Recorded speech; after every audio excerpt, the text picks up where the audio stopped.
Today, I'm going to share the 5 things that I stopped to lose 45 pounds of menopausal belly fat. At the end of 2023, I saw myself on my Ring doorbell camera, and that was the wake-up call I needed. I was in disbelief. Surely my belly had not gotten that big. I was 45 pounds overweight and struggling with high visceral fat. I felt tired all the time, needing up to 3 naps per day, had constant headaches triggered from the high sodium and sugar, and I was starting to outgrow my already stretched pants.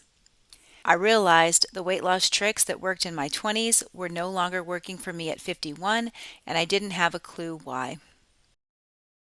I had started to lose hope that I would ever be able to lose weight, but after doing some research and praying for God's guidance, I started putting the pieces together that finally helped me lose weight and shrink my midsection. At that time, my visceral fat score was a 16. Today, it's in the healthy range at a 6. And honestly, it was more about what I stopped doing than what I started. Number 1, I stopped eating out all the time. I started to realize that eating out 2 or 3 times a week was sabotaging my progress because restaurant meals are expensive both in money and calories. I went out to eat so often, my 30-year-old daughter and I joke to this day about how the crew at McDonald's knew us by name. And while I didn't gain as much fast food weight in my 30s, that bad habit stuck with me and by 51 helped me gain an extra 30 pounds. Fast forward to today, I have shifted to eating at home 95% of the time to stay in control of what and how much I put in my mouth. When I do go out, I try to stick to low-carb options such as a bunless burger at Shake Shack or fresh grilled steak, cheese, and vegetables at Chipotle. This one change was vital because I noticed a couple of things when I would eat out.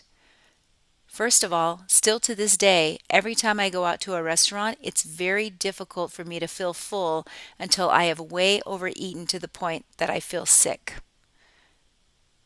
The second thing I also noticed was that over the next day or two, my cravings for sugar and hunger go way up, and I have to spend that time getting myself back on track mentally.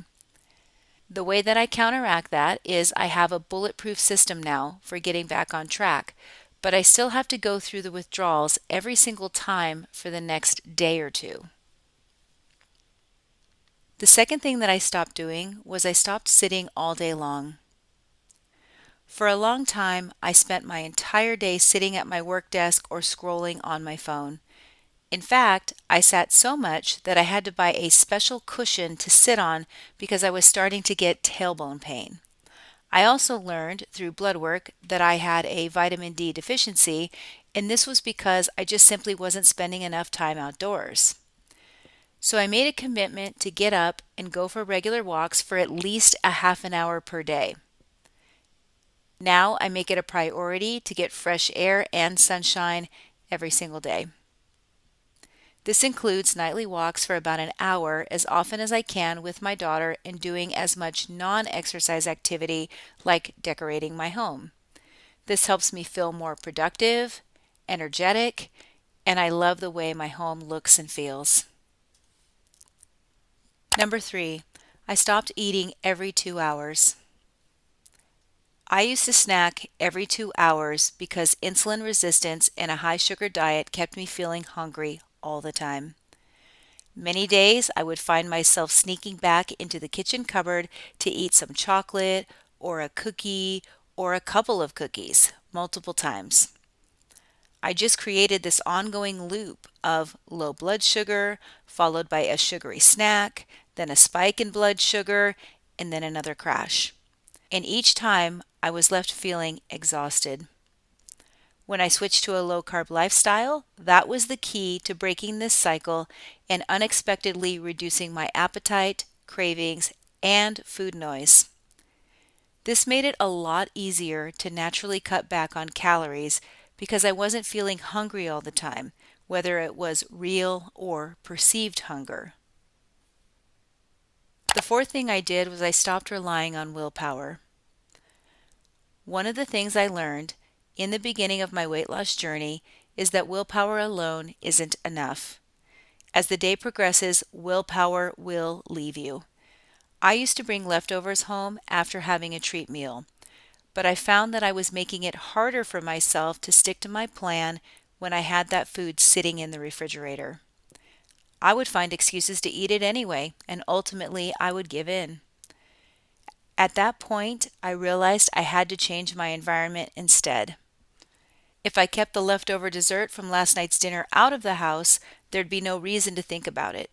I no longer had to make a decision about whether or not I was going to eat it. So I stopped keeping leftovers, junk food, and chocolate in the house because I knew I would probably visit the cupboard or refrigerator too often if they were there. I even stopped going to the dollar store for a period of time to avoid the temptation of buying cheap snacks that were strategically placed in the front of the store. Now, if I truly want a treat, I can have it, but I make myself go out to get it rather than having it at my fingertips in a moment of weakness. Number 5, I stopped self-sabotaging. Self-sabotage has been a problem for me for as long as I can remember, and at some level, it probably always will be. One way I've self-sabotaged is through emotional eating or using food to cope with the struggles of life. We will always have them, so I knew I had to learn ways to cope other than food. Tracy Hensel has a saying, choose what you want most over what you want right now. For me, that means I have to remind myself each time why I'm doing this. And the reason I'm doing this is because 1, I want to be at a healthy weight. 2, I want to be able to shop for clothes and actually enjoy it. And 3, I want to be able to play with my grandkids. To help with this, I found a hobby I enjoy, and that is making YouTube videos to keep my mind busy and productive. Now, when I feel stressed or bored, I remind myself, eating food isn't going to fix the problem. It only creates a second problem. For me, losing belly fat was fairly effortless once I stopped doing those 5 habits.